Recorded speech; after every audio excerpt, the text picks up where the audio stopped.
your life, please. All right, it's 9 o'clock. We'll open this meeting and call it to order. You, I guess we'll stand. Don, will you lead us in prayer? All right, may we pray. Gracious Heavenly Father, thank you for many blessings in life you've given us. Thank you for the opportunities you give us, Lord, to serve our community. Help us, Lord. Give us the knowledge and wisdom and abilities to do the right thing all the time, because we need your help, we need your guidance, we need your direction. It was in the blessed name of Jesus Christ, my true Lord and Savior, I do pray. Amen. Amen. I pledge allegiance to the flag of the United States of America and to the republic for which it stands, one nation, under God, indivisible, with liberty and justice for all. All right, first item on the agenda, Finance Director. Good morning. Morning. I provided y'all with a sheet. We discussed this when we did financials the other day, so I provided a sheet of kind of mid-year budget amendments that we needed to do. Everything on here you should be familiar with and voted on pretty much. There's one item, I think, that we haven't discussed that we're going to, but so it pretty much is in line. There's some things that I didn't tackle at this time. For example, the water side, because we don't have any of this $8 million budgeted, but it's so up and down right now. So you guys know what's going on. You're signing the checks, you're voting on it, but I haven't. We've only spent about $1 million so far, I think, on those projects. We started the piping side of it. I don't think we've even paid a draw yet on the plant side. But anyway, so I may not wait till December. We may have some during the next few months as we talk about budgets and things, as we get those a little bit more concrete. So on your monthly financials, your expenditure side is going to be way out of whack. That side on the water will be out of whack as you look at it. This should pretty much get our general fund kind of back in order. So let's start at the top. We need to look at, I got with Oasis, we only had 2,000 budgeted, which is typically Gail would go to a conference or maybe her GMA, but with Oasis trying to get training, she's already been to several classes. She's got another trip to Athens and one to Jekyll, right, that she has to go to this year. So she and I went over based on, she's a little bit over budget now. I think a couple thousand over even before GMA was on there, but based on what we think going on, we want to raise that 8,000, so from 2,000 to 10,000, and that should cover her. And then that should go back, I guess, once you get certified, that probably will kind of go back to the normal. But anyway, this year we need to talk about that. The professional fees under our general admin was way off, and the reason was we didn't really budget anything for the Charles Abbott that we're paying out now, so we knew that was going to come. And then Russell is doing a rewrite on the zoning and the alcohol ordinance. Yeah, well, we're doing the alcohol ordinance in-house. Council voted to authorize Mr. Bill Johnson to rewrite our zoning ordinance in conjunction with a moratorium. And we're scheduled to have that work completed by October. So part of that was to cover the fee on the zoning rewrite. And I don't know if we ever amended the budget to accommodate the full cost of WLA Studios drafting the downtown. Yeah, see, I think that's in there as well, but we haven't paid for the full amount of that yet either. So it was approved in a council meeting. We just never informed. So if I can raise this 100,000, that gets us okay now. I may have to look at this one again depending on what happens according with the building code. Now, I did talk to Russell last night and I did go back and look. We are paying Charles Abbott 60% of the fees, and that is in line. I have a thing down here to raise the building permit revenues as well down at the very bottom. Lonnie, is Charles Abbott the guy who's redoing the... No, Charles Abbott is the engineering firm. Charles Abbott and Associates is the consultant that we contract with that handles all of our plan review and inspections. So we get building permits in on that, so like, Chick-fil-A or Longhorn would have paid that, and then we turn around and they get 60% of it, but they're handling that work for us, so it took us off of there. So upping this a little bit will help some of that. And then again, as we do the zoning rewrite. Council voted to purchase the property right over here, a couple blocks away, for $75,000. So we need to put that line item in the budget. The finance department, we had put in the budget that y'all voted on in the beginning of the year, the phase 2 part of the salary study, but we did not do the retro part. So when you voted to go back on the retro, that throws a couple of departments off. We also paid the retro, for example, in Public Works, but it's not an issue right now because Kyle's been down a couple of folks in Public Works, so he's not over budget on that because he has room there. I believe we approved the retro actually after the budget. That's what I'm saying. We just started discussing that, and it wasn't even a discussion at budget time. But everything that was after. But I do need, my salaries on my department are off, and the fire department is off, and the reason is because we retroed that money back. We need to put the 2.4 million in for the fire station. We had 250,000 in Renee's capital for the overage, the additional amount, but we never had the original in there. So we have a bond for it. The money's there. It's just we need to budget for the whole thing, and then we'll also budget the bond depending on what we do. I did not have that in here because I think there was going to be a discussion at some point in time on ARP money that we have coming in, whether we were going to use that bond or pay the bond off and use ARP money or what we were going to do. The fire, again, I already discussed this on the retro part for the 25,000. The Public Works, if you remember, we had 75,000 budgeted in the tractor that Horace ordered. This was right as Kyle, I think Kyle's first meeting was when we actually voted on this. That tractor came in at like 93,205, so I have a small increase to cover that tractor. And that was the only capital. How did that, I mean, did we know what we were ordering at the time? We did change it a little bit. I think we ended up going with a climate control cab, and We did vote on it. we did vote, but y'all voted on all of that at that time. Yeah, it's just, the problem is, Ryan, nobody, I even talked to the water department, nobody's ordering them that's not climate control these days. I mean, it's, and we had ordered a piece of equipment a year or so ago that we went real conservative on, a Bobcat that didn't have the cab on it. Well, then we couldn't really even, like trees would hit you in the face. Like it was kind of a hazard thing. So we ended up going back and putting that on there. And so, No problem. exactly. Yeah. So we want to protect our employees' faces. But anyway, so when we started talking about this tractor and we looked at it, we did have the 3 prices. This was the cheapest price. Or within reason. Y'all discussed that at that time. And then I put down here an increase in the building permit revenues of about $35,000. So again, we knew we were going to give some of that money that we've been having on building permits to the Charles Abbott to handle that for us. So I think the budget I gave y'all the other day was, the expense side was off a couple $100,000. This gets, even without the 2.4, this kind of gets everything in line with that going forward and should have us in pretty good shape. So we will, I'll be getting stuff out to department heads for budgets in the next month or so. We'll start those discussions in October and late November. Anybody have any questions? If there's no questions, I guess we need to entertain a motion to approve this mid-year budget amendment. I'll make a motion we approve this. And I'll second. Motion and a second. Any further discussion? Hearing none, let's call for a vote. Councilmember Grayhouse? Aye. Councilmember Middlebrooks? Yes. Councilmember Tucker? Yes. Councilmember Hay? Well, I appreciate y'all. I will say this does add, we had in our original budget 233 pool. This does add a couple $100,000 from reserves, but I should be getting our insurance money in October from the state, which is from all the insurance companies that is typically higher. So in the next couple of months, I'll have a lot better feel on what's going to happen as far as how much we are pulling from reserves, what's going on, that kind of thing. And we are still kind of saving some money. We've had trouble, as you know, filling electric positions. I think we've got one now. Police is under budget on their salaries. And so anyway, we've got some stuff working there that hopefully it won't be a huge draw on our reserves.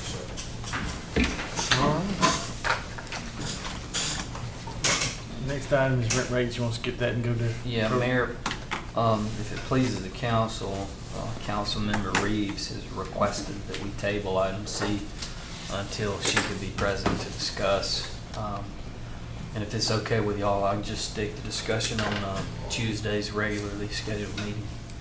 Do we need a motion to do that? we formally adopted. Is that okay with everyone? We need a motion, I'll make a motion. Go ahead. I'll second. We have a motion and a second to put this on Tuesday's agenda. Any discussion? Hearing none, we'll call for a vote. Councilmember Greathouse. Aye. Councilmember Middlebrooks. Yes. Councilmember Tucker. Yes. Councilmember Head. Yes. Mayor, the next item for general discussion is staff would like city council's opinion and guidance with regard to COVID-19 protocol. Specifically, masking, vaccinations, and, decorum during public meetings. You have attached a memorandum that was sent out to staff, which at the time was in accordance with CDC protocol. So my questions, and I'll ask Jennifer to weigh in. So we get a lot of staff questions if an employee has been exposed.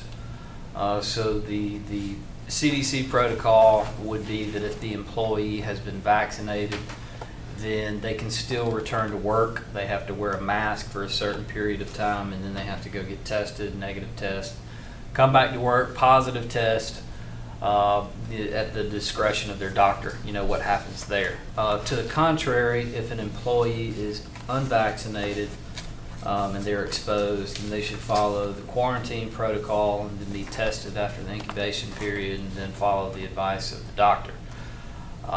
So that was for employee exposure. The other issue concerns masking at work. So as directed in the memorandum, at the time the CDC guidance was that vaccinated employees, provided they can social distance, do not need to wear masks at work.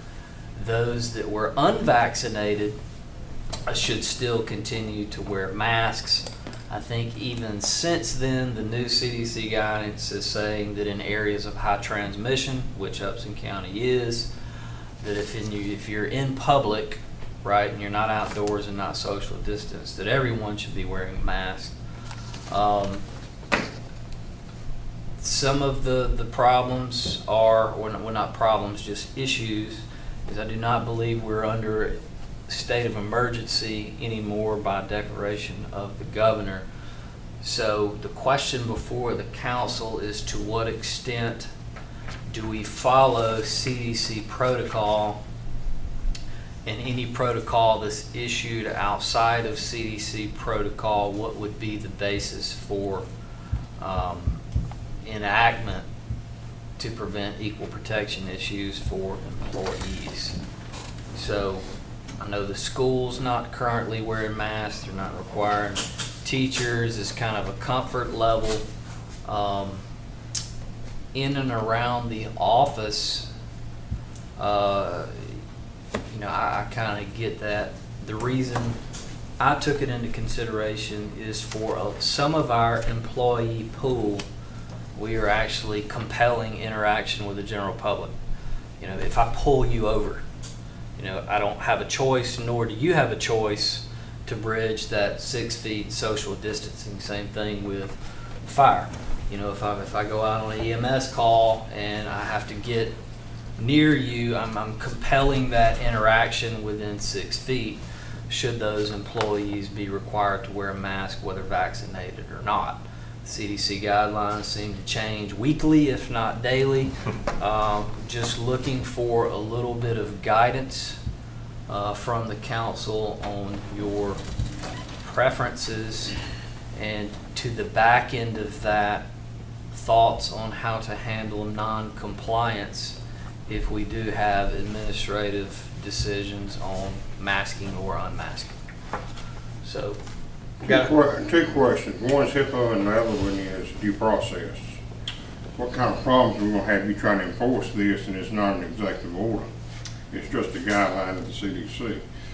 So where are we there? well, it would be an administrative order, and I believe the Department of Justice has ruled that you can even compel Proof of vaccination, I don't think we're there yet, but any matters that were put into place, at your discretion in efforts to protect and minimize the health and safety of not only employees, but the general public, I think would pass muster.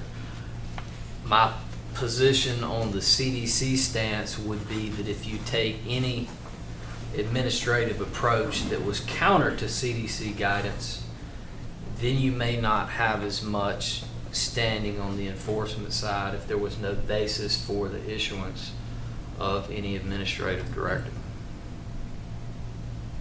I sort of think we should follow CDC guidelines. I mean, they're the only scientists or research group out there. Other than that, it's just everybody's personal opinion. Why wouldn't we want to just, I know they change often, but why wouldn't we want to do that just to, and I don't even know exactly where they stand right now, but wouldn't that at least be a third party we could go to that is research based that could say, give us, follow their guidelines?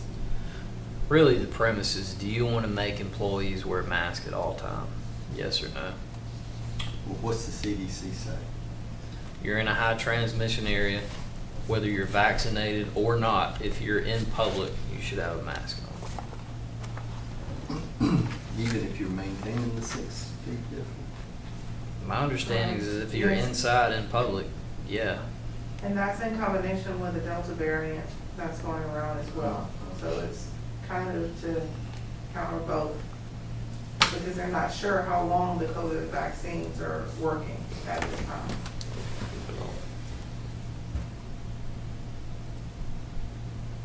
What's the county doing? Are they making theirs wear them? I don't believe so. Schools are not. They are or not? They're not. Schools not, county's not.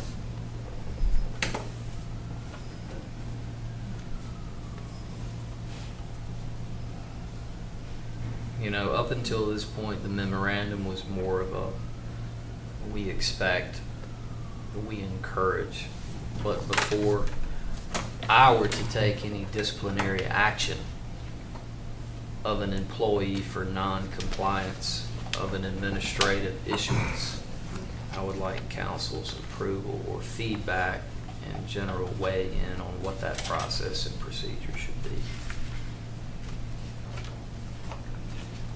I guess at the county, we do an individual as far as departments, like our rec department, we making it mandatory for all employees to wear masks, all staff, when they're inside. So when you're in your office by yourself, you have to wear it? Well, no, if I'm in there by myself, I don't have to, but if Wes is in there with me, that mess up. See, and I'm worried more about an equal protection issue.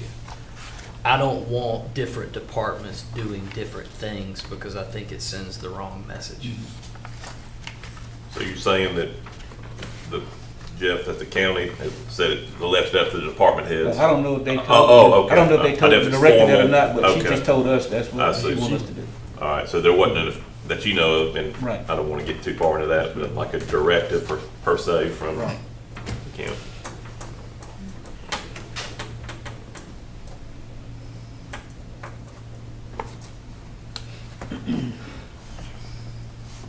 Doug, you have more medical knowledge in here than all the rest of us put together. And because of your relationship and your family and all, Yeah. what do you think? I mean, I think I followed the CDC guidelines. They're the only ones that, otherwise it's just everybody's off the cuff opinion. That there is a more doubly transmissible variant out there. I don't like wearing masks, but if the CDC says you ought to wear one inside, that's what I'd want to do. And I'd probably need to go back to the bank and say, hey, do we really want to, I don't like the idea if people say, well, I'm just tired of wearing masks, let's don't do it. if you listen to the call every week, for those of you who are on the call, about 98%, I mean, it is for the most part, it appears to be a pandemic of the unvaccinated. So you wonder about the people vaccinated. I just go by CDC guidelines. I don't make it complicated. Whatever they say, I do. Sounds like the county's kind of already doing that in a way. Yes? No, he just said. Or at the recreation Yeah, center. the recreation director, she kind of, But that was our own from. yeah. Question is whether you're okay with staff taking disciplinary action for non-compliance. Do you think we'd have any staff that would say? "Well, I don't care what-" Absolutely. Really? Yes. Really? Very much so. I understand. They would have a problem wearing them inside. The mask, they have a problem wearing the mask inside, is what you're saying? Well, I mean, you got 1, 2, 3, 4, 5, 6, 7, 8, 9 right now, But we don't have anything in place right now. other than CDC precautions. Yeah. I'm choking on water. Put that out there.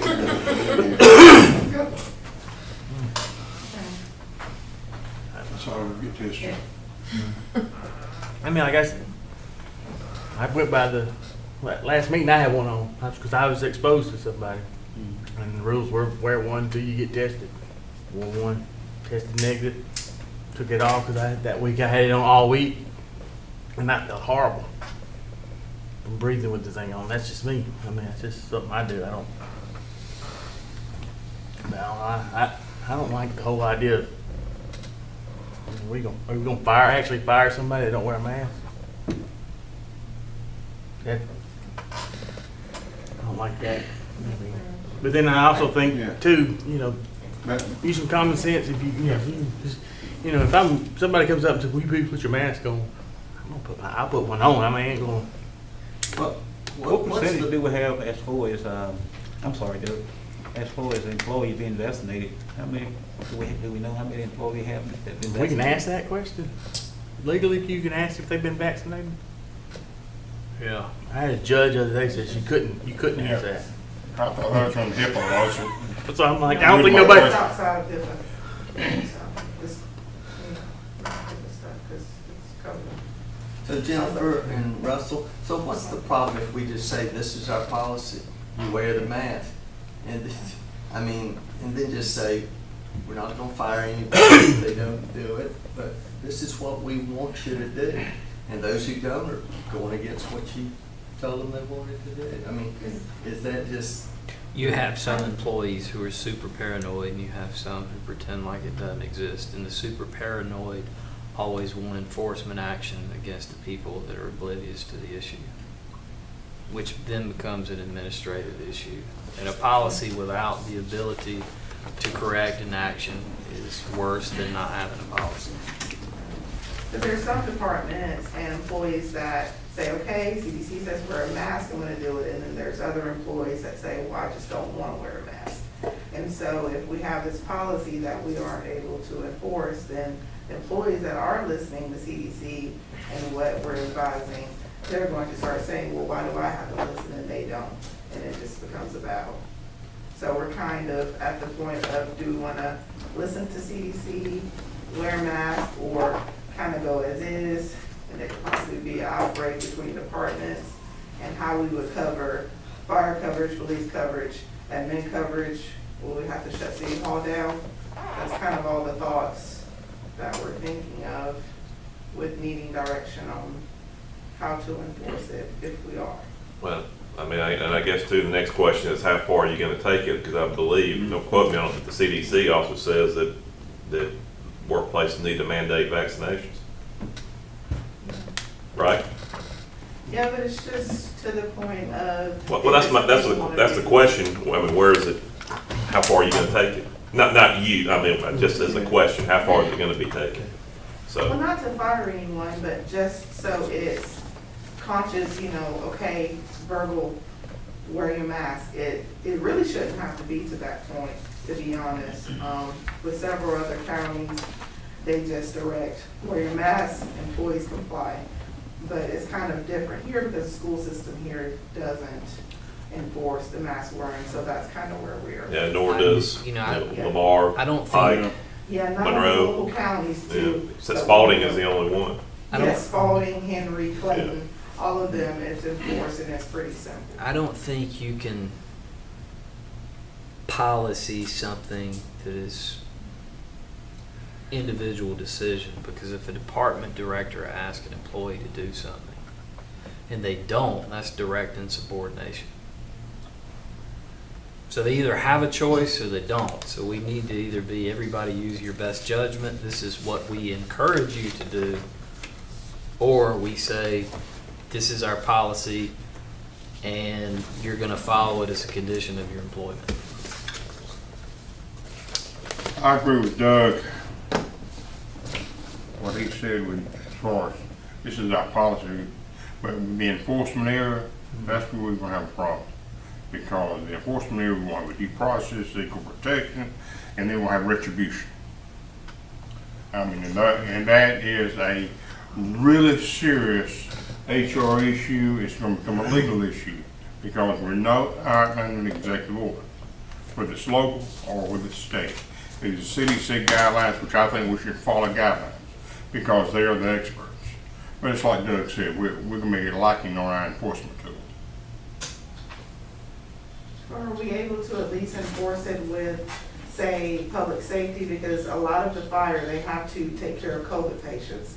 And if I don't have a policy that says you have to wear a mask, they could possibly bring stuff to other people in the workplace with those cases.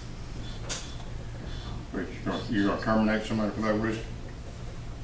Not terminate, but I think it's only right if someone is taking care of somebody with COVID, that it's not fair to other employees that do not want COVID. But they really don't have a choice because they have to work as well.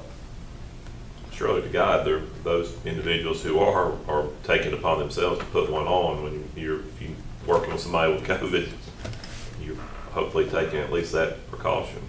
Some of them don't care. Knowingly working with somebody they know has COVID, and they're just saying, well, I'm just not gonna wear a mask. They just don't want to wear a mask.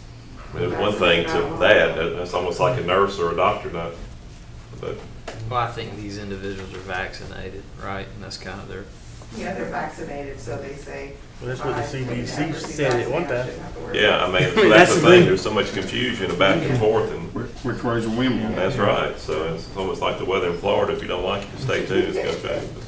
Yeah, so. Now, I personally have a problem if we, I don't know what level of discipline, if it's a termination, if it's just sit them home without pay one day or write up. I mean, you write up something in their file, it's still, I think you're gonna get some feedback. I mean, unless it's something from higher up that says they have to than us, I think. I'm not, I think you strongly encourage.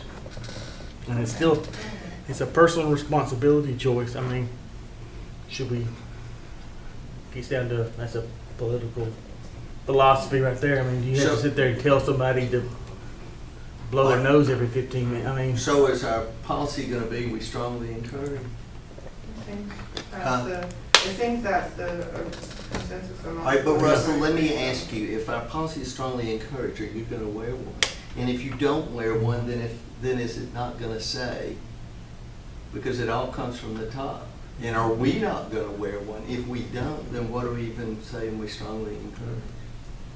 But then you're gonna get into those who've been vaccinated, to Jennifer's point, that, you know, there's been, everybody needs to get vaccinated, it's gonna protect you from COVID. Yeah. And all of a sudden, that's being backed up now, it seems, not by anybody here, but it just. But because there's a different situation there, you've got That's the variant.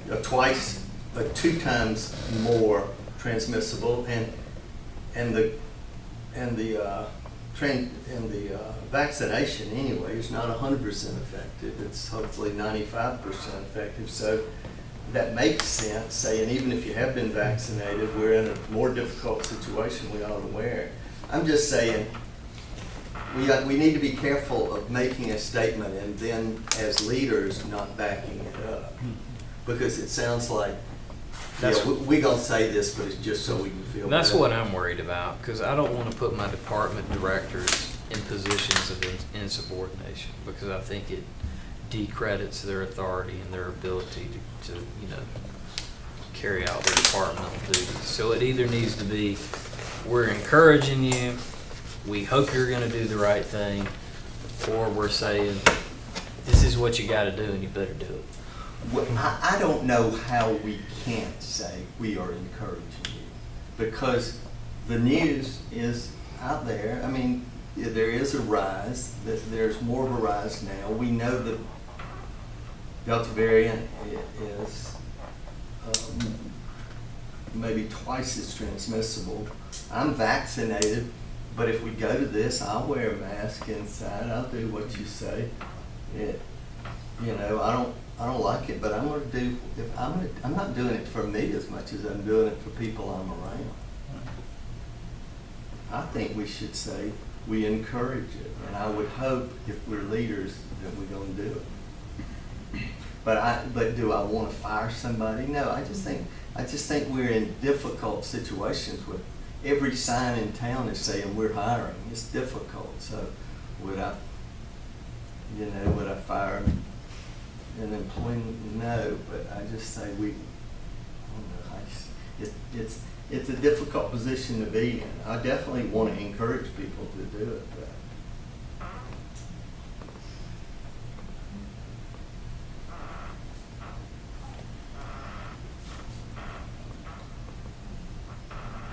Is that the full position of the council? Just to strongly encourage what you're saying? Pretty much, because it, like Doug said, if he encourages it, it's just like optional really to wear them. It's your option to wear them. So, But know that it's our opinion that it would be, that it's what we feel like you should do if you care about your fellow employees. How do you put, so Russell, what did you, but in the end it becomes their choice to either follow that or not, but we're saying we encourage. And so Jennifer, you say under the CDC guideline that's out there right now, inside they want you to be wearing. Yeah, unvaccinated and vaccinated because of the both combination, the COVID and the variant. For general staff and operations, I'm okay with an encouraged policy. Where I kind of get crossed up is on police interaction and EMS, where if the general public does not have a choice as to whether or not to interact with me. Has the police association, fire association, have they spoke out? I guess that would be a Public safety public exception. safety, have they spoke out and encouraged it or to make it mandatory or what? Depends on which state you're in. Yeah, and and the whole thing is gotten political on both sides. Some people say this, and others can say quite opposite. And then you watch the news, and you hear 1,400 different things. I didn't know what to do, and the DOT didn't know what to do. I mean, we were all like, oh no.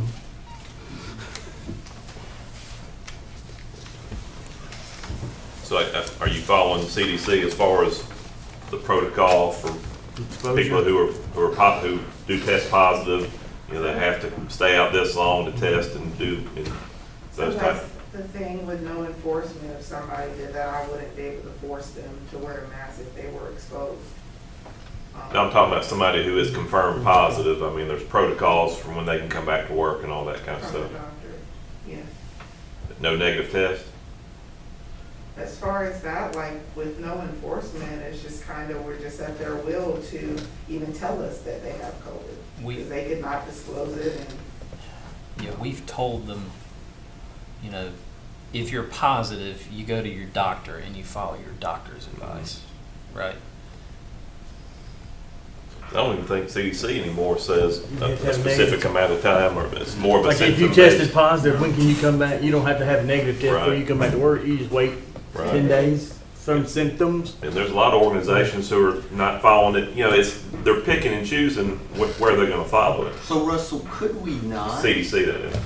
Could we not fall back on that to say, if you're positive, you gotta have your doctor's permission to come back? But they don't know if they're positive, is what they're saying. Well, I thought we said they were positive. So that we have some unison and consensus as we are both married in the building with the city and the county, what if we request it as a joint item for discussion at the city-county work session next Thursday, so that the city and county will be on the same page? I think that's good, because I mean, if we had everybody that comes to the city has to wear a mask and the county doesn't, Yeah. or vice versa, that's kind of, Good point. It'll give you more time to digest it, review CDC protocol, and we can ask for the input from our county brothers and sisters.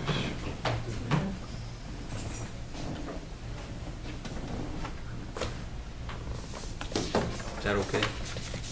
Yeah. Sounds good.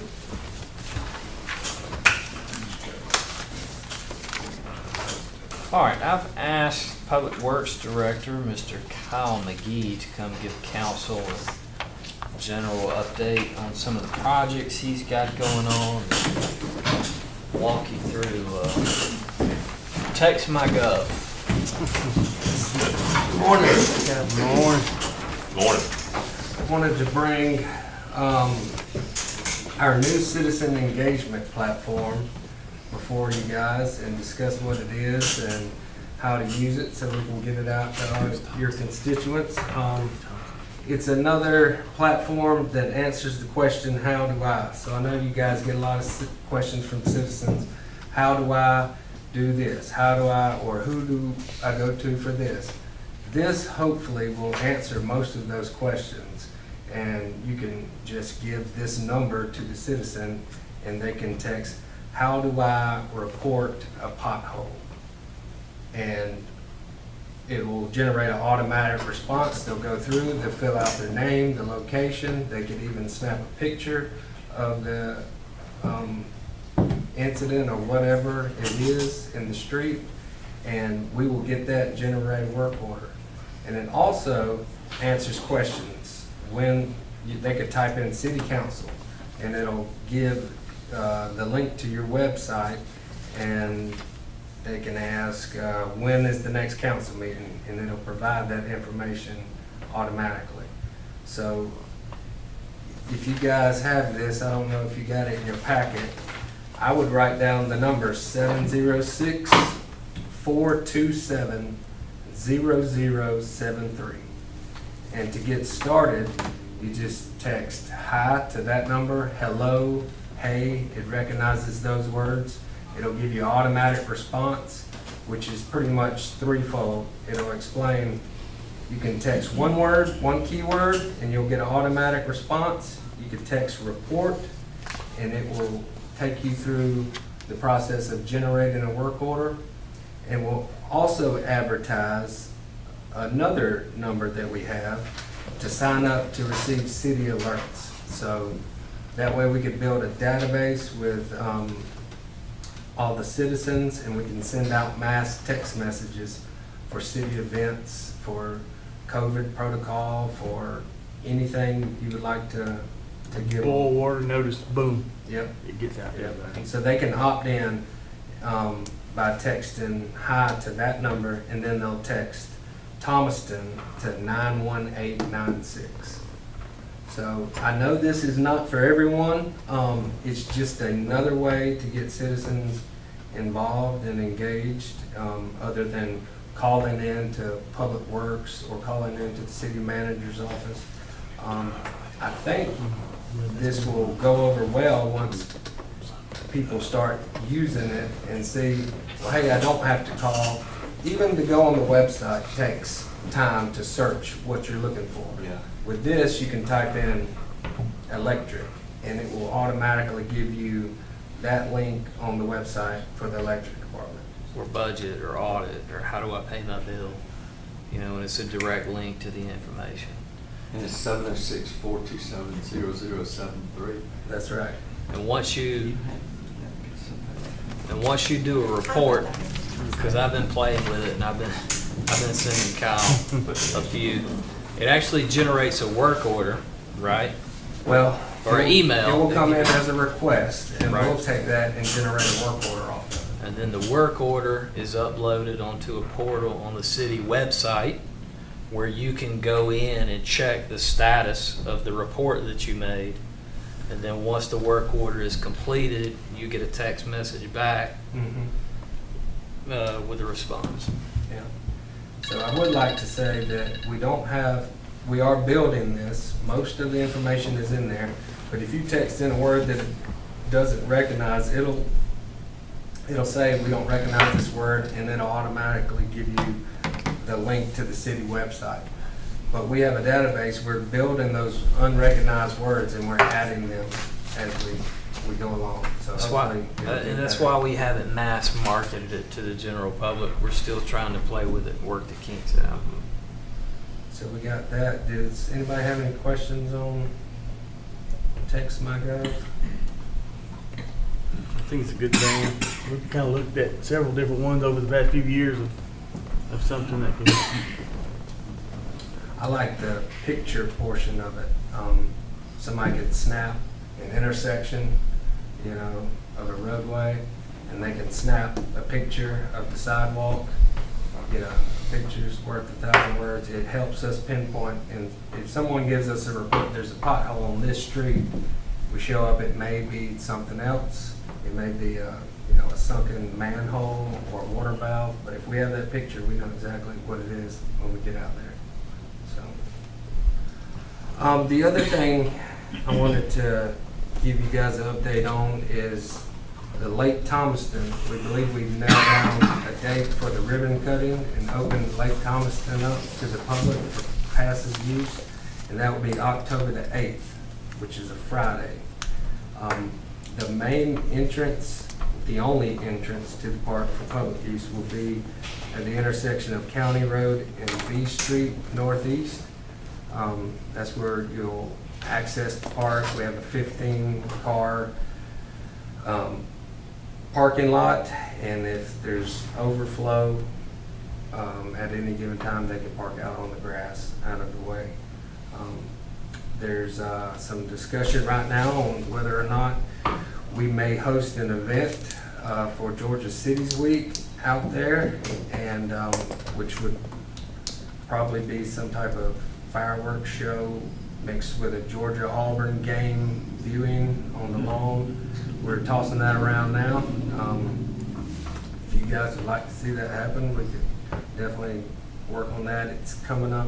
We'd like to do it just after the ribbon cutting, to bring the public into the park to get their way around and have that. So we're going to make a decision on that in the next week, whether we're going to go forward, because there's a lot of work to do to prepare for that. Kyle, when you say passive use, is that walking the trail? Walking, biking, I don't think we would have an issue with rollerblading or something like that. The trail But itself. not fishing? Not fishing. We have signs right now that we ordered with the park rules. No swimming, no fishing, that sort of thing. But I told you guys I was going to come back with a proposal to include fishing, and hopefully this winter I can come back with some options we could choose from, and we could get something sorted out with the fishing before the spring. And this way it'll give us, have the public come in and get used to the park, us work out the kinks, and then we'll just add to it with the fishing as need be. So, What about opening and closing? open and closing, on the signs I have made, I said the park will open at 7, from 7 to 10, I believe, or 7 to 9. It's the same as the other parks. We may Same have numbers. to, I don't know that we have lighting out there. So in the winter, it may have to scale it back. Yeah. We may have to have winter and summer, because lighting it and mass surveillance is gonna be an issue. So there's some logistical issues we've gotta work out on. And who would be responsible for opening and closing? Jeff Miller. Right now, the police department helps us in opening and closing all the parks. Okay. But if they can't do it, then we'll do it. We can. They don't have anything else to do.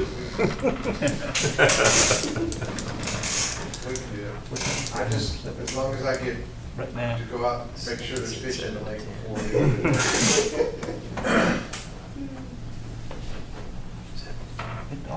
go out there and do some random sampling of species. In the summer, it kind of, because some of the parks we got lines. Is there anything else on Lake Thomaston? Okay, the next item I want to bring is some staffing issues with Public Works this year. We've had an extraordinary growing season. As you can tell, the grass is high and it's growing faster. I don't know, we may have received more rain, but it seemed like the perfect heat and rain this year that makes it grow. As you know, we utilized 2 inmate crews out of Spalding. This year, our inmate crews have been cut in half due to COVID, and inter-inmate transfers throughout the prison have restricted that. Historically, the inmate crews have been made up of 8 prisoners per crew. We've been averaging about 4 per crew. So we've had 16 inmates, now we're down to 8. And to top that, we have experienced some absentee issues with some of our correctional officers this year, whether it be vacation, we had some health issues. So we've been probably 4 to 5 weeks of being down to 1 crew of 4 inmates. So that can really get us off of our routes and getting the grass mowed. So this, I just want to make you aware that that is one of the reasons why we haven't been able to maintain our routes as much as I would like to see them maintained. So going forward into next year, I would like to work on some personnel, what it would take to get these routes cut more efficiently. Because right now, with the amount of staff, even if the inmate crews are at full staff, we do not have the personnel to maintain the entire city's right-of-ways on a regular basis. So I will work on some personnel requirements of what it would take to get everything cut like it should be. And I know I want to see it mowed more frequently, for sure. We're looking at consultant options too. I was for just main about to thoroughfares. say, I don't know how long this has been an issue, but would it make sense to hire somebody, engage somebody on the short term to see what's going to happen with COVID and workforce, prison? I'm getting prices now to contract out, say 19. Right. I'm having some bids come in on that, see how much that would be versus staffing. And once I have all that together, I'll bring it back this budget season and let you guys know. With our luck, as soon as we get you 3 or 4 more people and then have a drought, and then grass cut next year. Well, we have plenty other things. No, I know you do. So you do. So that's all I have. Come back to you guys with that before budget season. All right. Thank you. Thanks, man. Good job. Bobby, you want to give us an update on where we are code enforcement wise? How many we got rolling? We're trying to do a demo a month. We got several lined up, big demos.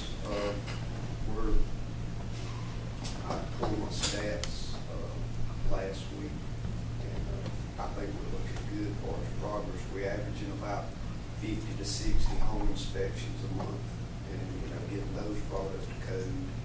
And like we discussed, we're trying to do what the city attorney all go do several big demos a month. So that's the goal. So the council understands the process. Once a structure is beyond repair, legally, that means 50% of the repair cost, or the repair cost exceeds 50% of the value. So there's an order that has to be filed by the city attorney in municipal court with a subsequent potential appeal to Superior Court. That has to be accompanied by an affidavit from the building inspector and from an appraiser to quantify the value. We then ask the court for an order to abate the nuisance. The judge has the discretion either to issue the order or to stay the order for a period of time to give the property owners the opportunity to comply. After which, if they do not comply, the city has the right to then enter the property and cause the issue to be abated. We then in turn file a lien against the property and have the property sold. So my goal is 1 week. We're getting about one a month, so If we try to just get keep to the it. money, you know, in there, like I said, time you process it, and then give it to the city attorney, it's, I know Russell wants a week, but a month in reality is about as much as it comes down, because we have to get appraisals, we got to get demo, bids, I mean, it's just a process. And we got what, 3 kind of on the We got radar? 3 big ones on line now, so So we need about 2 more of y'all out there working too. if you want Well, to send a with, a we'll little- sure put. A little bit, and the chief and I have talked, and I've authorized some overtime for volunteers of police officers who want to, after shift, make a little bit of money to go out and handle code enforcement. So I think we're gonna have pretty good reception on that to kind of bolster our ranks. How- They're gonna be working on residential properties, you know, the abandoned cars, junk vehicles, grass, all that kind of stuff. How are some repeat offenders on business-wise? How are they responding to complaints that, and then us, y'all rolling out there to pay them a visit, things like that? How are they responding to? We actually got several citations lined up on repeat offenders, so, I mean, it's just a court process, court to court. So is it, they're not, so it would be not very responsive then as far as the violator is concerned? So when you go out, Compliance as far as them correcting the violation. with y'all just going out there and you talking to them, they just blow it off and it's They trying to, so that's when. just buying time? We put them back in the second offense and in the courts.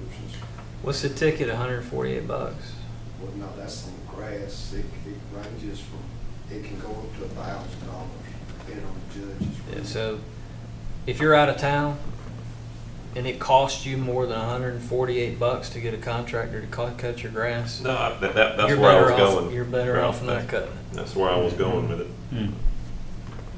But every day it's not, that can be a separate violation. Yeah. Every day. Which brings us to a good point. In our ordinance, we have got in our ordinance already, like, say, John Doe lives in Atlanta or whatever, and he's got a house over in Brookwood, and we done wrote him a citation, and we got it there, and still nothing's getting done.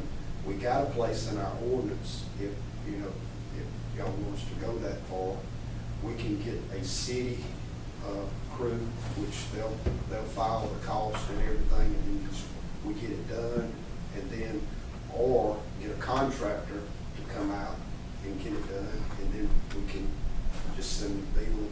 And I guess that'd be something we need to decide how we're gonna get our money back other than a lien on the property. But we got that in place. If, that's worst case scenario on grass. You're still gonna have to have an order to go on there. Right, we'll stay to ordinance. I found it, the ordinance, but I haven't had a chance to go over it, but it's there. We just, it says send them the bill. So that's, collection is gonna be something that, you know, I need to get reviewed by. Russell, it sound, you know, and kind of the timing of all this is important. Russell, you're saying, you mentioned 1 week, I didn't know, let's just say you've asked somebody and then you've asked them again and they're just not doing it. Then you go get the court order to abate. And then he gives you that order, you can immediately send somebody out there to do it. file the lien, and then how quick can you basically foreclose on the property? As soon as Andy can sell it. So I think that has a, And in the state of Georgia, our nuisance lien would only take second position to a tax lien. so I think that the quicker you can make that happen, but are we? I'm trying to do one a week, you know, he's. Yeah. I know. And these are on big, But does massive it go before the municipal court. Judge Fowler? And are we having, You're only running court twice a month, so it's almost logistically possible. Well, that's what I'm talking about, it's just, it's not possible one week. but Bobby, do you feel like you're having pretty good success with pictures and showing the judge and say, this is what needs to be done, would you say? Yeah, I think we're making progress, it's just a few back, you know, that's out there that's just stonewalling us, but, you know, we're still working through it. One of which you talked to me, and I don't know, I promise you I'll call him today. Y'all have any other questions for Bobby? The only other thing I have is, you know, we've talked about ARP funds. The mayor and I spent a good amount of time at GMA. We heard some good presentations, and kind of my takeaway is the Treasury has released what they call an interim final rule, which is supposed to be a set of guidelines for the eligible expenditures. We know water's going to stick, we know sewer's going to stick, we know broadband's probably going to stick, but there are all kind of other things in that interim rule. And even, I believe, in conversation with the governor, we were able to talk to him, the odds that that interim final rule changes, probably pretty good. So my takeaway from the association meeting was to hold your money, be planning, have some ideas, but don't formalize any commitments until the Treasury releases that final rule. Tell me what ARP, I know what you're talking about, but what is ARP? American Recovery Plan. When do we expect that decision? I have no idea.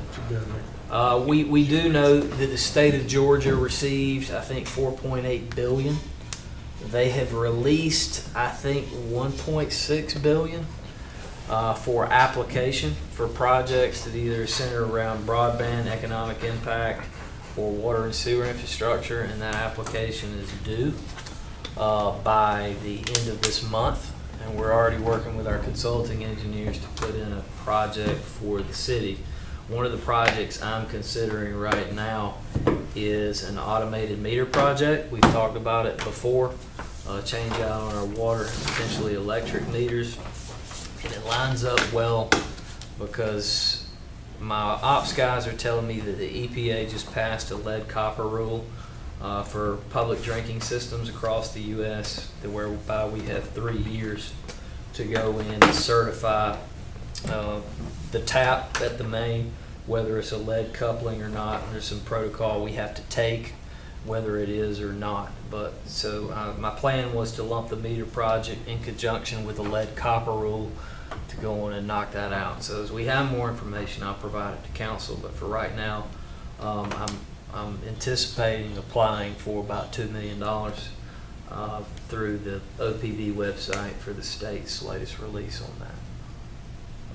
What was OPD? Office of Planning and Budget. Okay. All right. So, Russell, let me ask you, you talk about the meter, it would be a water meter. Is there any way to do the same thing with power? Yes, but electric meters are not eligible under this pot of money. Okay. So the goal would be to get the mainframe, the system, the software, the infrastructure, get your water system up and running, and then progressively integrate your electric meters. And then, Russell, let me, in the paper this week is about the commission here's proposal for countywide broadband.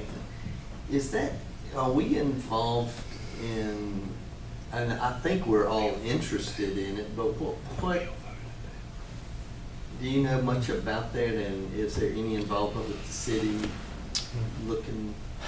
I The think, city's pretty good as well, far I as having think, I think internet. from densities and coverages, Yeah, except for me and Smoky Hollow. But I Yeah. think everybody else, has general proximity access So it's to more of an either issue. Chater. It's more of an issue. We do have pockets, Mhm. right? But I just don't think it's Yeah. compounded as it Well, is. wasn't there just a proposal that was brought in front of somebody about a particular broadband project? And I don't know if it's going forward or not. yeah. Don't know. I mean, yeah, did Kyle and then? Yeah, it was something. And I think that, I want to think there was progress that got fixed to have a duplicate, A redundant source. a redundant source. No, but it was something But- outside of that that was being discussed. I don't know where it's. Some EMCs had been Yeah. involved. I think it wasn't up to the EMC, it was Clint and. But it was coming through here. On the eastern poles, side, yeah. I think, or something. I would imagine there's going to be some state and federal money available Yeah. through these recovery acts to try to address it. Right, so obviously that's more of a county issue. Because I think there was a matching provision in that Yeah. the community has to come up with some. Yeah. It will impact the city, but due to the brevity of time that I have to get this application in, and I know that water and sewer is an issue, I met with finance director and water and sewer guys and engineering. I think we can probably get this funded. Yeah. Good. And there's 2 hearings, you said, Oasis, coming up about broadband. Yes. No brainer. That's all I got, Mayor. All right. Does anybody else have anything? If not, here, motion to adjourn. Motion to adjourn. Second. All in favor? Say aye. If you don't mind, play around with that text my gov, and if you run into problems, let us know so we can fix it. It's a baby wipe. Could you put in there like, Dude, there's a stand ordinances, harassing. cul-de-sac? Buddy, have a good day. Thank you. Like, One o'clock.